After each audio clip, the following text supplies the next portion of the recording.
এখানে ঘটনাটাকে উল্টা খাতে সাজানো হয়েছে। আমি ওনার সাথে আমার বিগত 5 বছরের সাথে প্রেমের সম্পর্ক। আমি ওনার সাথে দেখা করতে গেছি বাসায়, ওনাকে গোলাপ ফুল দিছি, ওনাকে 1 প্যাকেট বাদাম দিছি, 2 প্যাকেট পপকর্ন দিছি, দিয়ে ওনার সাথে আমার একটা নিয়ে ঝামেলা ছিল। উনি আমাকে এর আগেও সিলেটে জেলে দিছে, রিসেন্ট 4-5 দিন আগে আমাকে জেলে একদিন খাটাইছে, আমাকে কোর্টে দিছে। ওনার সাথে 5 বছরের আমার সম্পর্ক কোয়ান্টাম ফাউন্ডেশন থেকে শুরু স্টার্ট। প্রথম 1 বছর আমি সম্পর্কে রাজি হই নাই, উনি 1 বছর ঘুরছে। আমি বলছি বিয়ে করেন, উনি বলছেন না আমি পরে বিয়ে করবো। আমি বলছি না আমি রাজি হব না। পরে আপনার স্বামী হলো জজ, অনেক টাকা পেলার লোক, আপনি মামলা দিয়ে আমাকে ধ্বংস করবেন। উনি পরে ওনার মেয়েকে রাজি করেছে। 1 বছর পর ওনার মেয়েকে মামা প্রেম করার সমস্যা নাই, আমি বিয়ে করে দেবো, আমি তো ওনার বড় মেয়ে, আমার বাবা পাগল। এইভাবে দিয়ে প্রেম করার পর হঠাৎ করে 5 বছরের পর উনি ছিলেন যে আমাকে চেনে না, আমার ফোন ধরে না।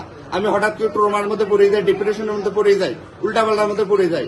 এর মধ্যে ওনার আবার জামাই আমাকে পাওয়ার দেয় যে এখানে আয় তো কাটে টুকরা করবো, মেসেঞ্জারে আমাকে পাওয়ার দেয় এবং বলে যে তুই কতটা ভালোবাসি আয় দেখি প্রমাণ দেখা।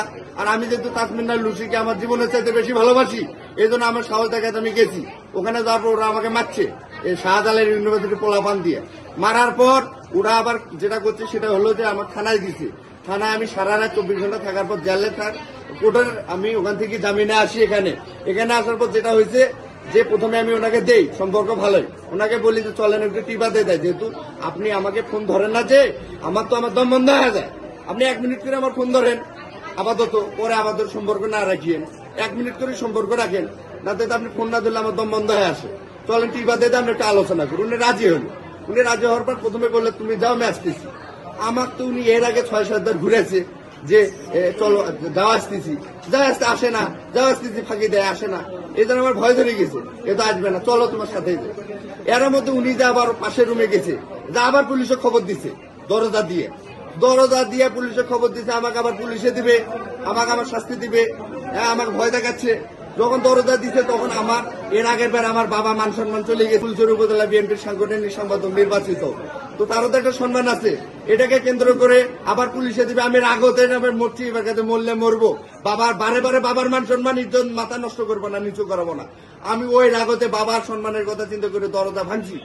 ওনার হাতে একটা মারছি, আমি আমার ফলকাটা থাকে সবসময় থাকে একটা হাতে একটা মারছি। মারার পর ওনার ছেলে আসছে, ওনার মারার পর একটা কি দুটা মারার পর ওনার ছেলে আসছে, ওটা চাকুটা নিচে দুইজনে নেওয়ার পর আমাকে আবার মারা শুরু করেছে এই 2 হাতে।